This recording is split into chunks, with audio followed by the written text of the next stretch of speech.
Thanks. They say the eyes are the window to the soul.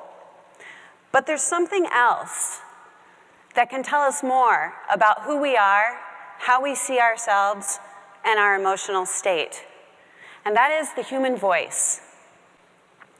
2 years ago, I had the opportunity to learn how to provide gender-affirming voice and communication services to transgender individuals. When this opportunity first arose, I was uncomfortable. I didn't feel like I knew enough about the interplay between gender and communication. And I was concerned about gender stereotypes. I'm a speech pathologist and clinical supervisor here at the University of Minnesota. For over 20 years, I have worked with pediatric and adult populations facing a variety of communication challenges. Let's think about communication for a minute. Communication is what links us together as humans. It gives us agency, and it allows us to express our needs, our thoughts, our fears, and our hopes. When that communication is interrupted for whatever reason, it can make people uncomfortable. Something else that makes people uncomfortable is making unusual noises. But this is something that we ask our voice clients to do sometimes when they come in to see us. One of my favorites is the lip trill. I really like the lip trill because it really warms up your voice. You have to have a lot of breath to fuel it, and it helps with resonance. Let's try something.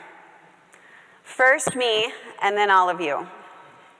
I'm going to demonstrate a lip trill for you. I've never done it in front of this many people before, and I'm not super comfortable with the idea. But if I'm talking to you about growth through discomfort, here goes, okay? So when I'm trying to make a lip trill, I start by taking a deep breath, and then I turn on my voice as I exhale. My lips are together, but not too tightly, because I want them to vibrate as I exhale. So I'm gonna count to 3, and then I'm gonna do a lip trill in front of this entire room of people. All right, 1, 2, 3. All right. Thank you. All right, now it's your turn. And if you're feeling uncomfortable, just remember that you're surrounded by over 300 of your closest friends. And I'm pretty sure that we're about to set a world record for the largest number of simultaneous lip trills. Okay? So remember, we start with a deep breath, we turn on our voices, our lips are together, but not too tight. I'll count to 3, and then we'll make history together. You ready? 1, 2, 3. Whoa, that was impressive. Wow, thanks. Sometimes my clients are a little uncomfortable with lip trills at first, but we usually find that with a little practice and a few laughs, we can open up a safe space for learning together. Before I tell you more about the work that we do together, I want to talk with you about why this work is important. And I also want to let you know that I am a cisgender woman. That means that the sex I was assigned at birth aligns with my gender identity. I am not transgender. I do not speak for the transgender population. I can only relay my own experiences. But embedded in those experiences are some things that my clients have shared with me. And I'm going to share some of those things with you today without identifying information and with their permission. People ask, why do folks seek voice services? And first, I should say that not all transgender individuals do seek voice services, and I am not prescribing that they should. You should only seek voice and communication services if you see the need. But for the folks who do come to see me, there seem to be kind of 2 different sources of need. One is internal. They are uncomfortable with the sound of their own voice. And the other is more external, based on societal expectations and pressure and harassment. One of my clients said to me, my voice has always been a problem for me, not because I have a problem with it, but because other people do. She explained to me how simple encounters could be problematic for her. So for example, if someone held the door for her, she had to make a choice to either remain silent and appear rude, or to say thank you and risk being misgendered. Transgender individuals face discrimination and disparities that have serious effects on their health and their well-being. 1 in 4 transgender people has been the victim of a bias-driven assault, and rates are higher for trans women and trans people of color. Suicide attempt rates in the transgender population are 41%, as compared to 4.6% in the general population. 31% of transgender individuals lack regular access to health care, and 22% have avoided seeking health care for fear of discrimination in a healthcare setting. Let's think about the average trip to a doctor's office for a minute. Let's walk through it together. How many people do you interact with during a typical doctor's visit? First, you walk in the door, you go up to the front desk and check in. Then you have a seat, somebody comes to the lobby and calls your name and escorts you back to the exam room. Once you're in the exam room, there's usually a nurse that takes your blood pressure, maybe your case history, and then the doctor arrives, perhaps accompanied by a resident or a medical student. And then after the visit, perhaps you go to the lab or the pharmacy or maybe both. That's up to 7 people that you interact with during a typical doctor's visit. And if you're trans, that could be 7 people that you might have to explain your name, your gender identity, and your pronouns too. I didn't know these statistics that I just shared with you 2 years ago. And I had never considered the prospect of explaining my gender identity. And as I mentioned, I didn't feel like I was an expert on the interplay between gender and communication. I knew that if I was going to start providing these services, I was going to need to make a plan for myself. And the first part of that plan was to do some homework. So this is my job. So this meant several hours of professional development, conferences, workshops, reading books and articles, engaging with members of the LGBTQIA community, and so on. But for most folks who just want to learn more about transgender issues, this can start with an internet search. But I'd give you 2 caveats. The first is vet your sources. We need to do that for everything. And then the second is, just like when you were in school, it's better to do your own homework rather than over-relying on members of marginalized populations to do it for you. So I had all this training. It was time to start seeing clients. But I found that I still didn't feel ready. And that was when the second step to my plan became clear. I needed to start seeing mistakes as opportunities for growth.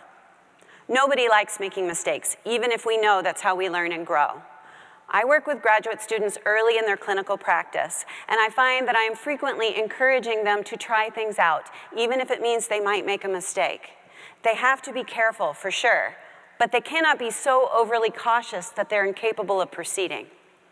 But here I was, feeling uncomfortable with the prospect of making mistakes while trying to teach my students and help my clients. I realized at this point that I was going to need to take on a co-growth perspective. I was going to need to step out of my box as expert or mentor and really fully engage in the learning process with my clients and my students. Parties of 3, together, learning. And so we started, and things were going pretty well. We were learning along the way. And then I found that I was still feeling uncomfortable. And this time, the source of the discomfort was gender stereotypes. I decided I needed to add a 3rd step to my plan. I needed to open up the lines of communication. So when my clients come in, we always start with an open conversation about their goals. What do they want for their voice? Some of my trans feminine clients, for example, are really interested in having a very feminine voice. Others are more interested in having a feminine register that they can use when they need to, but they're comfortable with their voice as is in other contexts. And still others are looking for a more gender-neutral voice. But regardless of their goals, the gender stereotypes are a constant presence. And here's the problem with stereotypes. They often contain elements of truth, but they're never complete. So they cause us to oversimplify the way we see the world and oversimplify the way the world sees us. And I'm aware that we do not have gender equity in our society yet. Women with higher pitched voices are perceived as being more attractive, and women with lower pitched voices are perceived as being more competent. Which would you choose? And I had learned from my training that gender assumptions are not just based on the sound of the voice, but also on things like body language. People in positions of power typically take up space, physically and figuratively, but women are socialized to be small, to cross their legs and fold their arms and apologize. How could I, in good conscience, help my clients make themselves smaller, or risk potentially objectifying themselves by seeking to raise their pitch so they could be perceived as being more attractive? These were the issues that I was struggling with, and so I opened up the lines of communication and brought them right to my clients. We started having open conversations. We talk about things like sexism and cissexism, which is the idea that being cisgender is the way to be. And we talk about power dynamics. And I have found myself learning so much from my clients. One of my clients said, "The less I am misgendered, the more frequently I am interrupted." Think about that. That means the more she's read as a woman, the less inclined people are to listen to what she has to say. She also explained to me that the stereotypes for her were even more complex than I had first imagined. If she's too feminine, people accuse her of feeding into gender stereotypes. And if she's not feminine enough, they say she's not trying hard enough. Her insights opened my eyes to a level of privilege that I did not even know I had. These sorts of personal conversations are part of the individualized work that we engage in with our clients. And through this work, I found myself going on many figurative journeys with my clients. Their goals, like their voice and communication style, tend to evolve as we work our way through the process. Often, when they first arrive, they feel self-conscious, uncomfortable with some of the pitch matching and resonance exercises that we ask them to engage in. So we strive to create a space where it's okay to feel uncomfortable. We hum, we do lip trills, we sing a little, and we talk a lot, even if the topics are awkward and personal. And one of the techniques that we use sometimes is to have our clients choose a vocal role model. This is because it can be hard to change your voice. It's connected to your identity. And so it can be helpful to try on the vocal styles of others and see if something fits for you. One of my clients' journeys was well reflected in her choice of vocal role models. The first that she chose was Gigi Gorgeous. Who knows who Gigi is?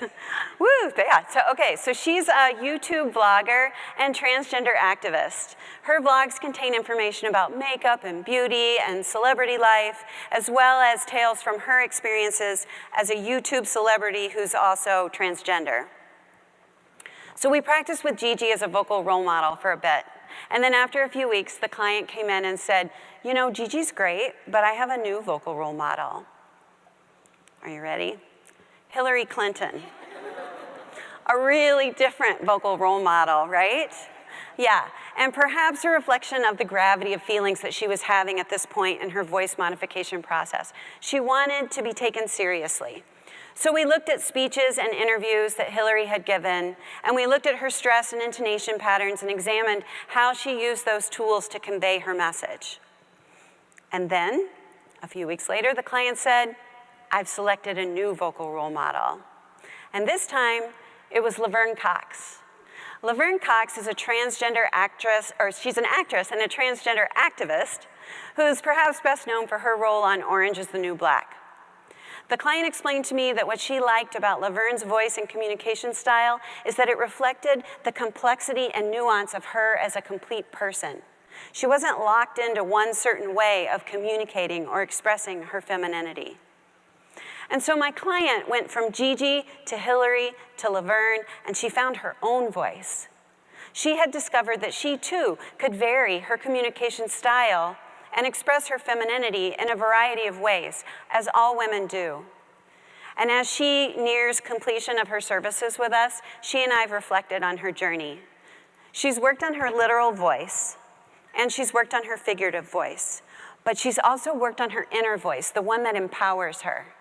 She likes the way she sounds, and she's ready to tell the world what she thinks, what she needs, and who she is. I'm so proud of her. So what about me? What have I learned through all of this? Well, the first thing I learned is that growth comes through discomfort. And I'll be honest, I already knew this. This comes up for me a lot. When I'm uncomfortable, I don't usually think, yay, let's do this some more. I usually want to avoid it. But I find that if I turn and face that discomfort, it gives me an opportunity to grow. So in this case, that meant doing some homework, making time in my life and space in my head to learn a new skill. And it also meant coming to see mistakes as opportunities, not just for my students, but also for me. And then finally, I was reminded of the importance of keeping the lines of communication open, even when, and maybe especially when, the topics make me feel uncomfortable. I learned a couple of other things too. I learned that I have privilege that I wasn't even aware that I have. I strive to treat others with respect and honor, but before this, I did not realize how using the right pronoun has the power to make or break another person's day. And then finally, I learned that gender is not something to assume about another person. And this might make some people feel uncomfortable. We live in a pink and blue binary world where everyone is trying to put all of humanity into two boxes, girl and boy. But I've learned through this that the diversity of human experience is far richer than that. I still make mistakes, and that's okay. That's the growth through discomfort piece. I'm learning, I'm working on things. Together with my clients and my students, we navigate the journey and we learn from each other along the way. We work on techniques, and we talk through stereotypes, and we know that we aren't going to solve transphobia or sexism overnight. But we can change things for ourselves. Growth through discomfort. And if we can make it easier for even one person to go to the doctor or order a cup of coffee or just say thank you when someone holds the door for them, then it's all worth it. Thank you.